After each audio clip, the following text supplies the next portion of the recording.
While the average vehicle on American roads today lasts about 12.8 years before heading to the crusher, there are Mercedes-Benz sedans from the 1970s and 1980s, still racking up miles, still starting every morning, still doing the one thing they were built to do, run forever. One of them has covered 7 million kilometers. That's 175 trips around the earth in a single car. This isn't nostalgia talking, and it's not some rose-tinted love letter to the past.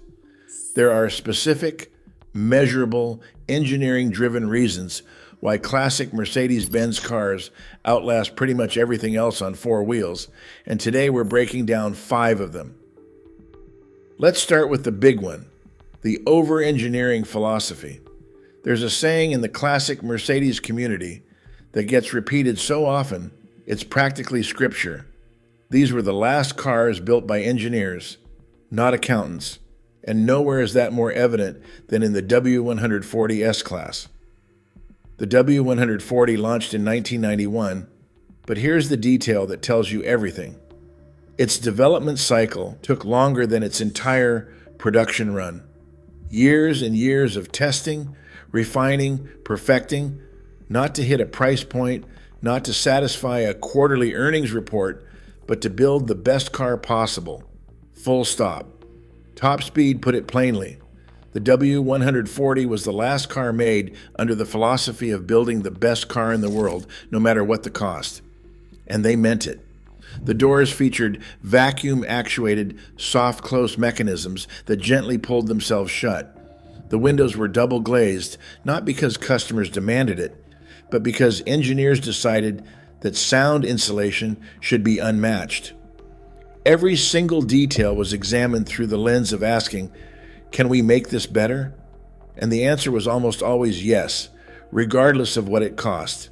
But the W140 wasn't the beginning of this philosophy, it was actually the end of it. If we go back just a little bit, the W123, produced from 1975 to 1986, is arguably the most durable automotive platform ever created. Mercedes sold 2.7 million of them over a decade, and a staggering number of those cars are still running today, nearly 50 years later. The W124 that replaced it in 1984 carried that same DNA forward. It's the kind of car, as one automotive journalist wrote, that outlives trends, often outlasts its owners, and quite literally can go the distance. These vehicles were meticulously designed during an era when automotive manufacturing prioritized robust construction, mechanical simplicity, and long-term reliability over planned obsolescence. The chassis were overbuilt, the suspension components were heavier than they needed to be, the electrical systems were basic by modern standards. No digital dash, no infotainment, but that was the point. Less complexity meant fewer things to fail, and fewer things to fail meant the car just kept going. Sure, this philosophy made Mercedes expensive. Pricing ran way higher than the average car, and profit margins were thinner than they should have been. But the result was a product that earned a reputation so powerful, so enduring, that we're still talking about it to this day. The second reason is the legendary diesel engines. If the overengineering philosophy was the soul of classic Mercedes longevity, the diesel engines were its beating heart. And one engine in particular stands above the rest, OM617. Mercedes introduced this 5-cylinder diesel in 1974, making it the world's first 5-cylinder passenger car engine. It was a naturally aspirated 3.0-liter unit, an evolution of the 4-cylinder OM616, and it was designed with one overriding principle. It should never, ever break. The engine block was cast from thick, heavy-duty iron. The crankshaft was forged steel. The connecting rods were built to handle significantly more force than the engine would ever actually produce. Jalopnik described it perfectly. It was over-engineered and under-stressed. The OM617 made modest power relative to its displacement, which meant it was never working hard.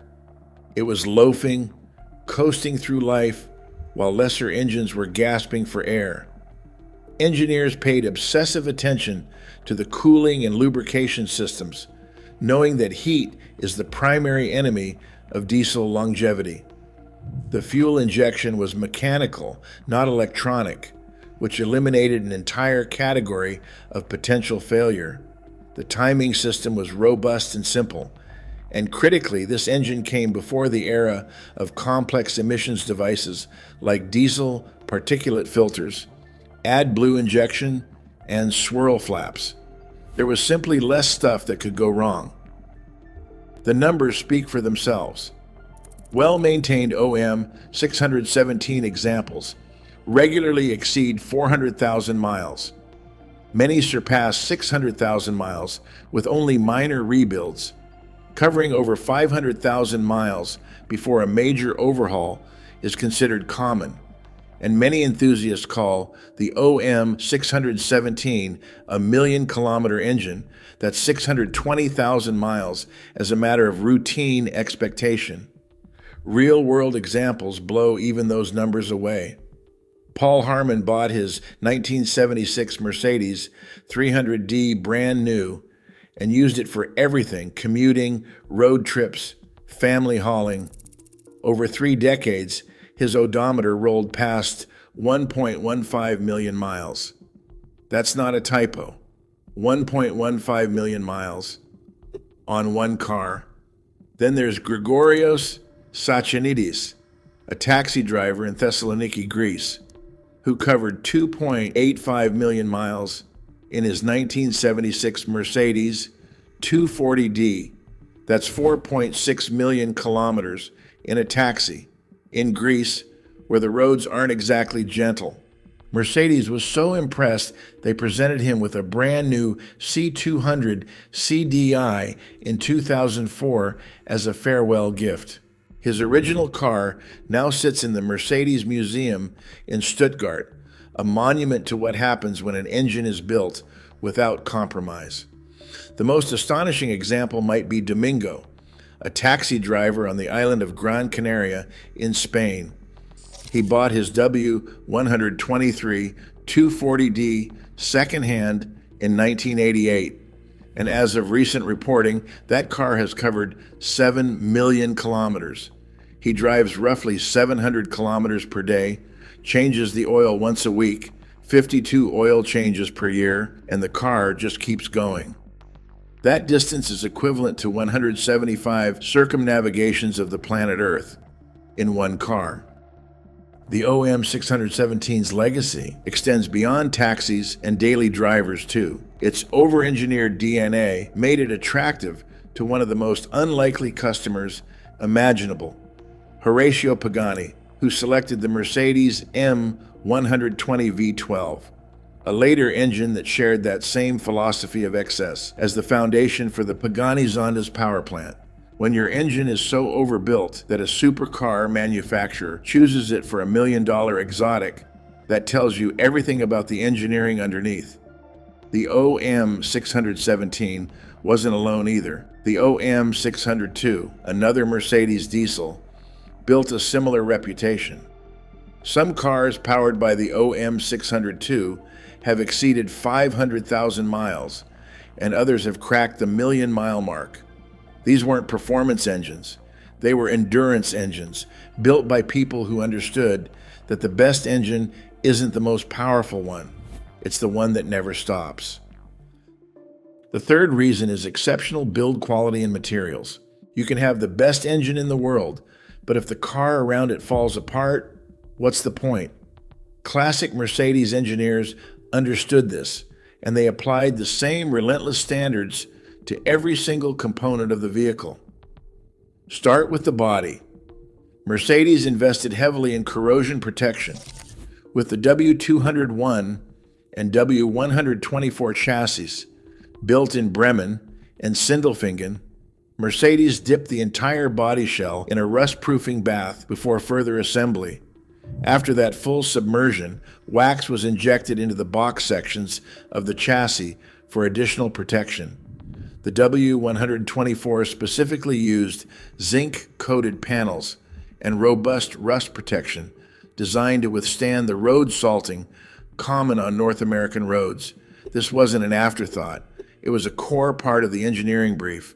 The market reflects this directly because a W124 or W201 with solid rust-free body panels will often sell for double or triple the price of one with bubbling arches and patched sills, even if the mechanicals are identical. Buyers know that the body is the foundation, and Mercedes built that foundation to last. Then there are the interiors, which frankly deserve their own documentary. The seat design was engineered to prevent sagging, collapsing, or becoming uncomfortably uneven, even after hundreds of thousands of miles of use. Materials were selected with multi-generational longevity in mind.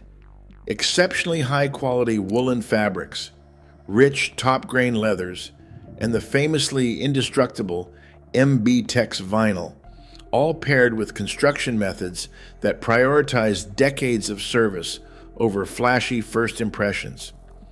There's a W124 that's been documented driving away after being run over by a tank, an actual tank rolling over a sedan, and the sedan surviving well enough to drive off. Try that with anything built in the last 20 years. And there's the W124 that Mercedes blog reported on, a 1991 model that traveled approximately 3.4 million kilometers over 2.1 million miles on its original body. As they noted, as unprofitable as it may sound these days, they for sure made these things last. The fourth reason is the unmatched parts availability. This is what separates Mercedes from nearly every other automaker on the planet.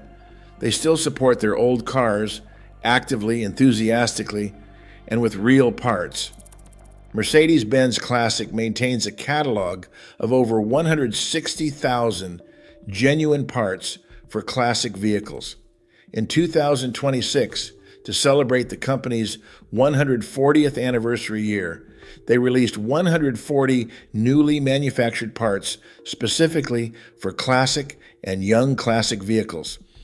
These aren't aftermarket knockoffs. These are factory-correct, original equipment manufacturer quality components made to the original specifications. That's just extraordinary, if you ask me. Think about what that means for a car from 1978. Nearly 50 years later, you can still order genuine parts from the manufacturer, the exact rubber seal, the correct trim piece, the proper gasket, made to the same standard as the day the car was new. The aftermarket ecosystem around classic Mercedes models is enormous too. The W123 in particular benefits from one of the most robust parts networks in the classic car world. W123 World, an organization with over 25 years of dedicated experience, exclusively restores and maintains W123s and provides a community hub for owners and enthusiasts. For most first-time classic car buyers, the W123 is the default recommendation precisely because of this infrastructure. The parts support is excellent, the DIY community is massive, the knowledge base is deep, so you're definitely not buying an orphan when you buy a classic Mercedes. You're buying into an ecosystem that actively wants to keep your car alive. This matters because longevity isn't just about how a car is built. It's about whether you can keep it running when things eventually need replacing. And with classic Mercedes, the answer is a loud yes. Market values also reflect this confidence. Classic.com tracks the 240D's value holding steady with a 5-year average around $12,000, with top examples reaching $31,000. These aren't cars losing value. They found a floor, supported by a community and parts infrastructure that ensures they'll be on the road for decades to come. The fifth reason is pioneering safety innovations, and this one often gets overlooked. Classic Mercedes cars don't just survive mechanically, they survive crashes. And they do it because Mercedes literally invented the technology that makes modern cars safe. In 1951, Austrian engineer Bella Bareni, working with Mercedes-Benz, conceived the concept of the crumple zone. Mercedes patented the technology in 1952, and in 1959 put it into production in the W111 fin-tail sedan, the first car in history designed with engineered crumple zones.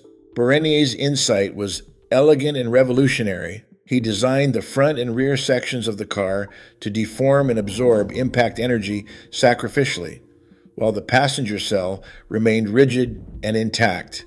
The car would crumple so the people inside wouldn't. Every car you've ever ridden in owes its fundamental safety architecture to this one idea from this one engineer at this one company. But Mercedes didn't stop there. In 1973, they developed the offset frontal crash test to replicate more accurate real-world collision scenarios. Most crashes don't happen head-on, perfectly centered. They happen at angles with partial overlap, and Mercedes recognized this and changed how the entire industry tested safety. In 1978, they debuted anti-lock braking systems in the S-Class, another technology that would eventually become universal. One innovation after another, decade after decade, each one starting with Mercedes. What does this have to do with longevity? Well, just about everything. A car that protects its structural integrity during an impact is a car that can be repaired and put back on the road. A car that collapses entirely is scrap metal. Classic Mercedes cars were designed to be survivable, both for their occupants and for the vehicle itself. And that philosophy of protection extended the usable life of these cars in ways that go beyond engine durability and build quality. Now, it would be a bit crooked to tell this story without acknowledging what happened next. Because there's a reason people talk about classic Mercedes with such reverence, and it's partly because the company eventually lost its way. In the mid-1990s, Mercedes' legendary quality began to decline. The cars felt less solid. Rust problems increased during an era when most automakers were making progress in rust-proofing. Electronics became unreliable. Historians point to the arrival of Japanese luxury brands, Lexus, Infiniti, and Acura, as the catalyst. Mercedes got caught off guard and started making decisions driven by cost-cutting rather than engineering excellence.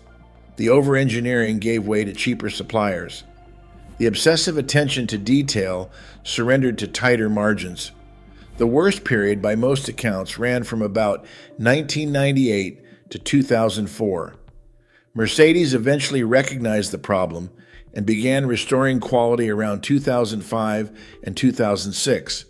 But the damage to the brand's reputation was real. And that contrast, that visible decline, only makes the classic era shine brighter. It proves that the longevity of those older cars wasn't just normal. It wasn't just what all cars did. It was exceptional. It was the product of a specific philosophy, a specific moment in automotive history, when one company decided that durability mattered more than profit. The cars that came out of that era are still here. They're still running, still carrying families to work, still shuttling tourists around Mediterranean islands, still sitting in museums as monuments to what's possible when you build something right. 7 million kilometers in a single car, 2.85 million miles in a Greek taxi, 1.15 million miles on one man's daily driver. These aren't fairy tales. These are actual odometer readings. Classic Mercedes cars live forever because they were built by people who believed that forever was a reasonable engineering target. And the evidence rolling down roads on every continent proves they were right.